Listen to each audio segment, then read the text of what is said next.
Look, you've been at the club now a couple of years and this is just your second Anzac Day game. Is that a performance, one of the most proud performances you've ever seen? Yeah, it was. I think anyone that watched that game, whether you're a Saints supporter or not, would have appreciated the effort that our guys come up with. You know, we had every reason to lose that game in the last 20 minutes, but we refused to lose. And yeah, they got what they deserved in the end.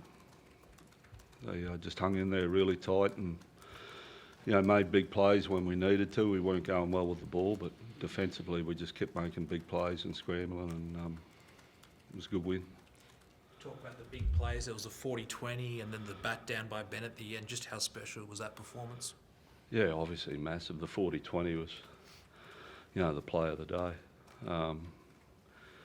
But you get a kick like that if you're still in the game, and you know, we had that resilience about us today, and we've been searching for it for a few weeks, but we had it today, and that gives you the opportunity to come up with those big plays then. Ben, you've been here for a while now. Where does that rank in performances, both individually and as a club for you? Yeah, definitely up there, you know, as a club. You know, Roosters were coming at us pretty hard there, and you know, they're a wonderful side and got a lot of attack in them, and to hang on the way we did is, you know, I find them wins pretty special. You know, when you just, you know, tough it out heap, pretty tough at the end there, and just hang on. It's right up there. What was said, Ben, like you lost obviously Jack, and then Jaden, the Roosters scored pretty much straight away. It looked like, you know, maybe, I don't know, you guys were a bit down. How did you rally them? And Yeah, I just touched on what we touched on all week, and before the game we're going to win this with our defence. Keep turning up, working hard for your mate, and you know, doing all the little things. Just don't give up. You know, and that's pretty much what happened in the end. Everyone just kept working really hard for each other and kept turning up for their mate. Benny, did it mean just a little bit extra that was such a special occasion, Anzac Day, big crowd? I mean, a win's a win, but some wins might just mean a little bit more. Yeah, it's always a little bit more special on Anzac Day. I've been part of a few now, and you haven't won one for a couple of years, and you know, to get that win, it's something you really cherish. It's an amazing day today, and you know, you really take in the whole aura of the day, and you know, to get the win at the end of it, it makes it all very special. What about you, Hawk? I mean, is this Anzac Day special? I mean, clearly it is special to you, but how much more satisfying is a win on such a big day? Yeah, it's an amazing day, Bulldog. Yeah, and it's bigger than us in the football game, and that's what for me, that's what you've got to appreciate. Like, I went down to the march this morning, and you know, you realise, you know, what you're doing's so insignificant compared to what the people we're celebrating today did. So I thought both teams were, you know, fantastic, but for our guys to defend that out, and I think our defence in the first half, everyone will remember the second half, but we had to defend our line, you know, for ages and ages there, and the 14-0 won it for us. If we'd gone in 14-6, you know, they obviously get that opportunity, but I thought the whole day, talking about Anzac Day, we honoured the ceremony or the theme for the day, the way we played. You mentioned the injuries a bit earlier. How's Jack and Jaden? I think Moses Sully as well played, but injured today. Yeah, it was a really another reason why it's such a great win. We're down to 15, and you lose one out of your spine and your edge. They're really hard to cover, but they're both at the moment. Sully's got to have a scan on that ankle, but they think Jack's got a fracture in his forearm. So we'll have a look at them and see what happens. But again, another reason, you know, why it's a good day to be a Dragon. We didn't let that, you know, that throw us off. Did you have any issue with the tackle on Jaden Searle?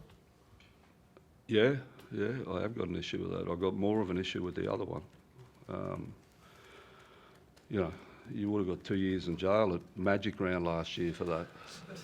I'm serious, you know. So, yeah, he had 30 metres. He was dropped back on last play, had 30 metres to decide where to tackle him. And it was direct contact with the head. I don't understand the rules. Should have been in the bin? At least in the bin. Yeah. Did the ref give you any explanation on the field as to why he stayed on? No, I went over and asked, and they just said they cleared it upstairs, and there's not much I could do about it, pretty much. So, yeah. What do you feel for the fans? I mean, that inconsistency frustrates everybody, doesn't it? And I'm sure, you know, Benny on the field's more than anybody. Yeah, I do feel, and I'm not here to bag anyone or make that the story of the night, but it's just black and white to what's been happening. It's not even a question. And so I feel for everyone. I feel for the players. I feel for the coaches, because, you know, if you're not going to put that in the bin for some of the things that have been in the bin over the last 4 or 5 weeks, I don't know where we go now. You've been doing this for a long time. Where does that win rate? Yeah, really high. You know, I have a think about it. You know, after the game, you're emotional because you're proud of them, but to do that against a really quality side on their home ground, with 15 men at the end, it's one of the best wins I've been involved in. Just quickly, Benny, that play in the first half in particular, like running the ball in the last into the corners, like how much have you guys spoken about that, just trying to pen teams into a corner and just use your defence to win games? Yeah, we just wanted to turn the ball over on our terms, really. Didn't want to give them, too much unstructured ends to our sets, which we probably did a couple of times in the second half. We give them an opportunity, but it's all about limiting Tedesco and guys like that, and not giving them any open field.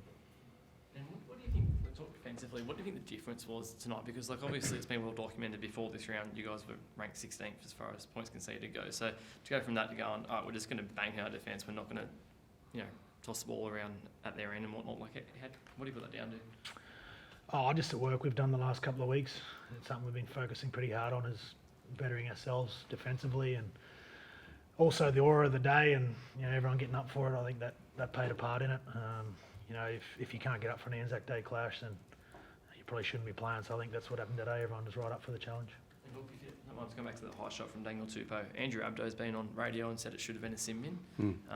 Do you have a thought on him? Look, I guess, how do you respond to that? I agree with him. Does it frustrate you? Does it add to your frustration if the NRL CEO can come out 10 minutes after a game and say it should have been a sin bin, how it wasn't sin bin in the game? Yeah, it does frustrate me. It frustrates everyone that watched it on the television too. Thanks, guys. So. Thank you.